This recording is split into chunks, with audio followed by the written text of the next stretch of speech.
All right, Total Pro Nations. Lambo Sports feature the Big Brother feature Side Sports Network. If you need your merch, go to TotalProNation.com to get your merch. Highly love you merch. We got all the great merch, hats, hoodies, everything that you need. Now, this is Wednesday. Wednesday stands for recruiting.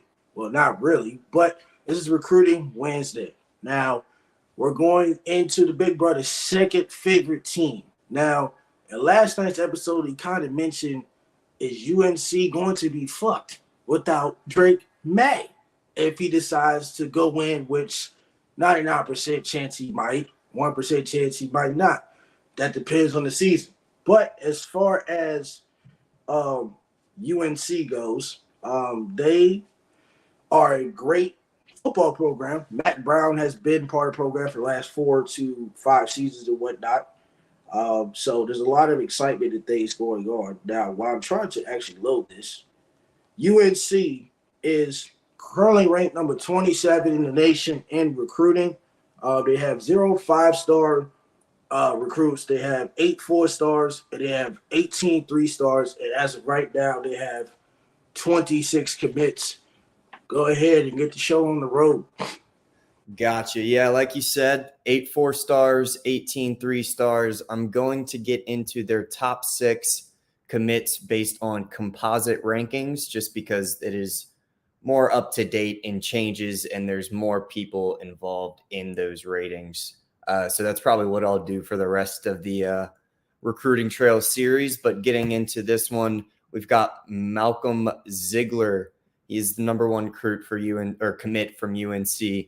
Currently, he's 6'2", 198, and he's a 4-star safety from Fuquay-Varina High School in Fuquay-Varina, North Carolina. Excuse me if I'm saying the first part of that wrong. I have no idea how to pronounce that. He's the 167th ranked player nationally, 14th ranked safety, and the 5th ranked player from the state of North Carolina. He's also got some burners. He is a track star.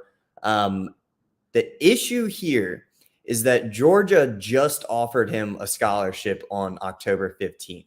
Now, if you've been paying attention to the recruiting world at all, you'll know that Georgia just flipped a DB from LSU and is in the process of trying to flip a 4-star DB committed to Virginia Tech right now as well. He was just on a visit last week to Georgia. So it seems like Georgia's trying to beef up that the secondary, and they're going after other people's commits right now, trying to have flipped one guy, and they're trying to flip 2 other 4-stars.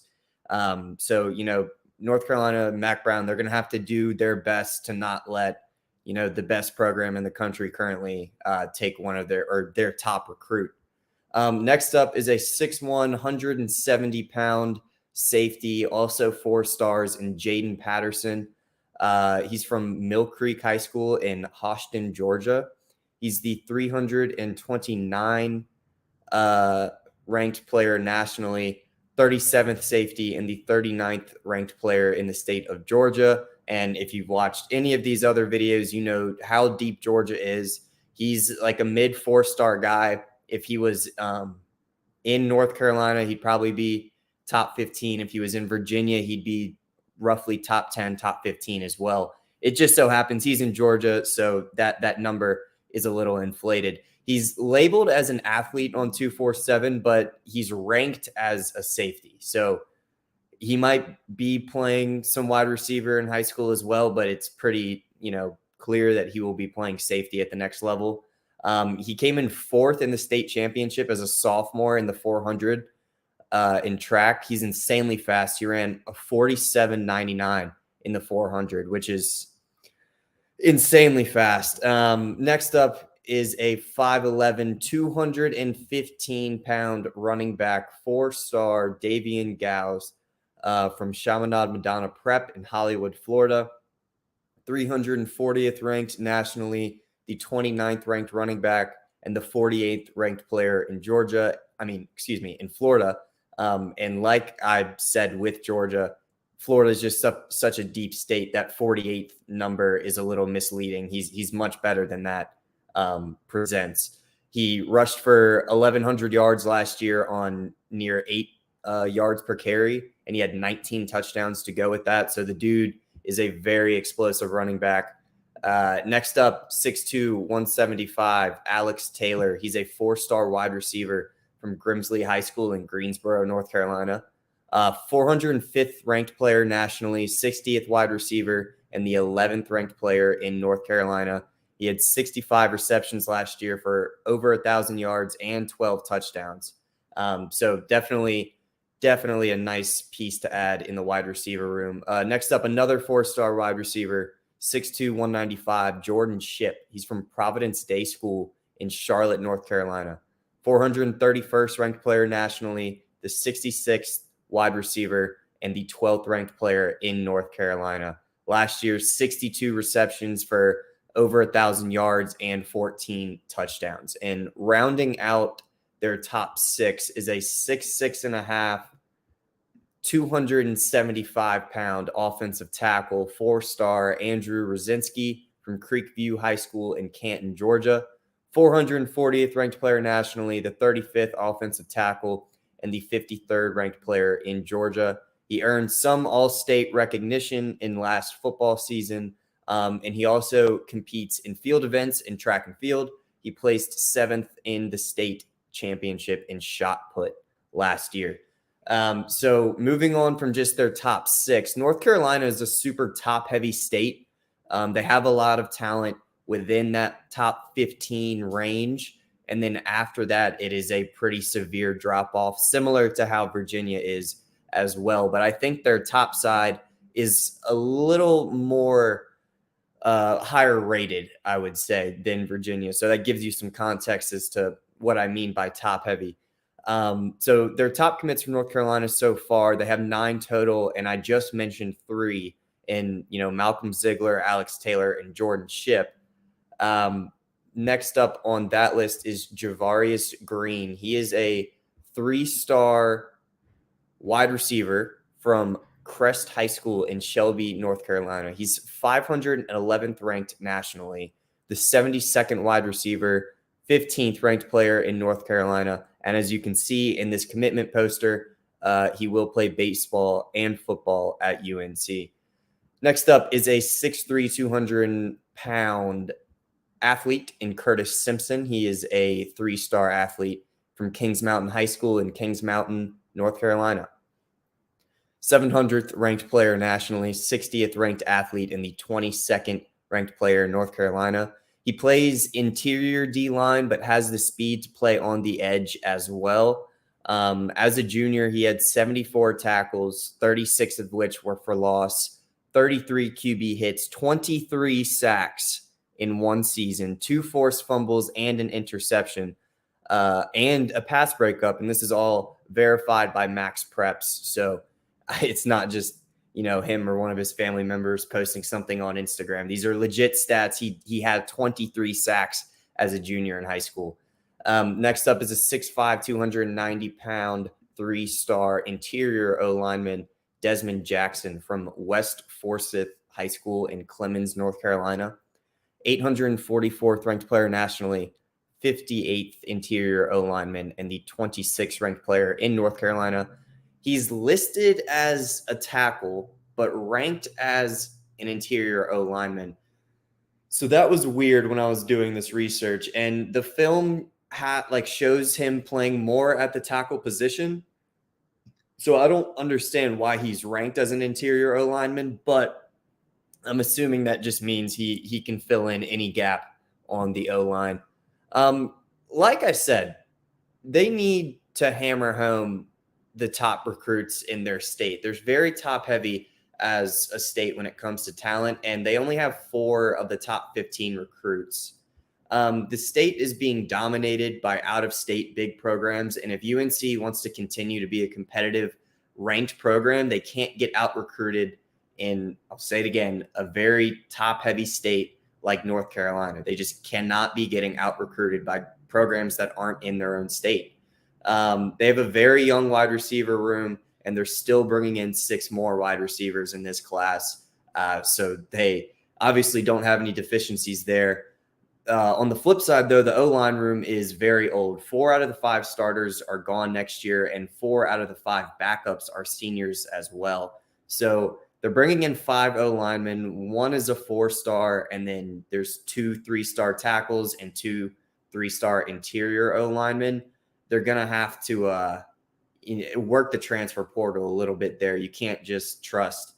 Like literally, they have 2 guys that are returning on the O-line, I think, maybe 3. On the entire depth chart. So, bringing in 1 4-star freshman that might be able to get a little bit of PT at first, but I can't imagine those 3 stars are seeing the field this year. They're going to have to work the transfer portal. They were fine at tight end. And like you mentioned, Drake Maye is going to get drafted. And they currently have a 3-star or a former 3-star product behind him. Who will be a redshirt sophomore next year, and Connor Harrell. I mean, we have no idea what to expect from him. And then they're also bringing in another 3-star QB in Michael Merdinger from Fort Lauderdale, Florida. He's the 64th QB and 150th ranked player in Florida. So maybe work the transfer portal a little there too, but I don't really know any big names that they could grab that would be anywhere close to what Drake provides them as a quarterback. The running back room doesn't need too much help with obviously Amarian Hampton returning for at least 1 more year and a solid backup behind him too. And then as I mentioned, they're bringing in a 4-star running back as well. Defensively, they're very old. 7 of the 11 starting defenders are seniors. The D-line has minimal youth behind them, and they're only bringing in 2 3-star D-linemen. So transfer portal. Linebacker room has a little bit more youth behind it, but it's still an old group overall, and they're bringing in 3 3-stars to help fill those gaps. And then the DB room is really the only one where there's a mix of guys that are returning and leaving. And then it's also the only one where I feel like they've recruited viable replacements that could come in soon rather than like redshirt and then wait another year after the redshirt to play. They have 4 4-star DBs in this class and a pretty high-rated 3-star as well. So besides the corners and the safeties, they're going to need to hit the portal for multiple positions if they want to remain, a top, or just being ranked in general. I think, it wouldn't be too hard for them. Say they drop another 1 or 2 games this season, which I don't know if I'm predicting they will, but it would be pretty easy to see them out of, the top 25 if they unravel like they did last year. And the issue here is next year they don't have this incredibly old, experienced, and good roster returning. This is going to be a huge flip when it comes to roster turnover from one year to another. So 27th is okay. They're going to need to step up in the transfer portal, though, if I think they want to remain, in the contention of like one of the top ACC teams, a team that before they lost was still like a chance that they could, find their way in contention for that number 4 spot. Now, next year, obviously moving to a 12-team playoff, so it'd be a little bit easier to get in there, but still, I don't guarantee that they're top 12 next year, given what they're losing, and then also given what they're bringing in to replace. That's all I have on UNC. I like a lot of their recruits. It's just in big positions and then in positions of need, especially D-line, linebackers, and quarterback. They haven't really done much to fill the huge gaps that are going to be left. All right. Next episode in recruiting, we got to go Ole Miss. Lane Kiffin has really turned around the Ole Miss program. I mean, they had some good years with the Chad Kelly, and then they kind of went downhill. And then Lane Kiffin, you know what I'm saying? As of right now, Ole Miss is only a 1-loss team. Now, we'll see if Lane Kiffin can get up to, to try to beat Nick Saban, but I don't know if they're going to get top-tier recruits like Alabama and Georgia. But I will say never. Lane Kiffin's a great recruiter. But we will let you know in the next episode and effects and details of Ole Miss recruiting. Don't forget to like, comment, subscribe to Total Pole Nation. and Lambo Sports. We'll catch you next 5 minutes for recruiting class for 2024 and the top targets of Ole Miss football. See you later.